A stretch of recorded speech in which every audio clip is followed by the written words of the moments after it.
Chapter 5. Moses called to all Israel and said to them, Hear, Israel, the statutes and the ordinances which I speak in your ears this day, that you may learn them, and observe to do them. The Lord our God made a covenant with us in Horeb. The Lord didn't make this covenant with our fathers, but with us, even us who are all of us here alive this day.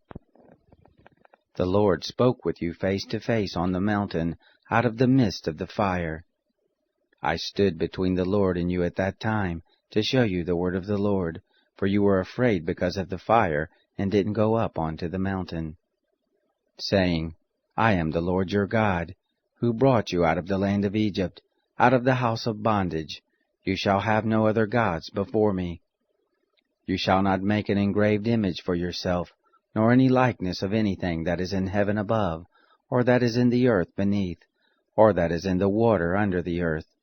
You shall not bow down yourself to them, nor serve them, for I, the Lord your God, am a jealous God, visiting the iniquity of the fathers on the children, and on the third and on the fourth generation of those who hate me, and showing loving kindness to thousands of those who love me, and keep my commandments. You shall not take the name of the Lord your God in vain, for the Lord will not hold him guiltless who takes his name in vain.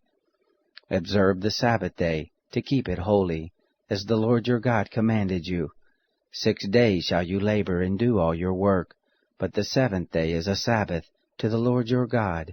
In it you shall not do any work, you, nor your son, nor your daughter, nor your manservant, nor your maidservant, nor your ox, nor your donkey, nor any of your cattle, nor your stranger who is within your gates, that your manservant and your maidservant may rest as well as you. You shall remember that you were a servant in the land of Egypt, and the Lord your God brought you out of there by a mighty hand, and by an outstretched arm. Therefore the Lord your God commanded you to keep the Sabbath day. Honor your father and your mother, as the Lord your God commanded you, that your days may be long, and that it may go well with you in the land which the Lord your God gives you. You shall not murder, neither shall you commit adultery, neither shall you steal, neither shall you give false testimony against your neighbor, neither shall you covet your neighbor's wife, neither shall you desire your neighbor's house, his field, or his manservant, or his maidservant, his ox, or his donkey, or anything that is your neighbor's. These words the Lord spoke to all your assembly on the mountain, out of the midst of the fire, of the cloud, and of the thick darkness, with a great voice, and he added no more. He wrote them on 2 tables of stone, and gave them to me. It happened, when you heard the voice out of the midst of the darkness, while the mountain was burning with fire, that you came near to me, even all the heads of your tribes and your elders, and you said, Behold, the Lord our God has shown us his glory and his greatness, and we have heard his voice out of the midst of the fire. We have seen this day that God does speak with man, and he lives.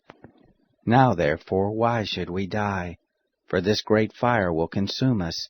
If we hear the voice of the Lord our God any more, then we shall die. For who is there of all flesh that has heard the voice of the living God speaking out of the midst of the fire, as we have, and lived? Go near, and hear all that the Lord our God shall say, and speak to us all that the Lord our God shall speak to you, and we will hear it, and do it. The Lord heard the voice of your words, when you spoke to me, and the Lord said to me, I have heard the voice of the words of this people which they have spoken to you. They have said well all that they have spoken. Oh, that there were such a heart in them, that they would fear me, and keep all my commandments always, that it might be well with them, and with their children forever. Go tell them, return to your tents. But as for you, you stand here by me, and I will speak to you all the commandment, and the statutes, and the ordinances, which you shall teach them, that they may do them in the land which I give them to possess it. You shall observe to do therefore as the Lord your God has commanded you. You shall not turn aside to the right hand or to the left. You shall walk in all the way which the Lord your God has commanded you, that you may live, and that it may be well with you, and that you may prolong your days in the land which you shall possess.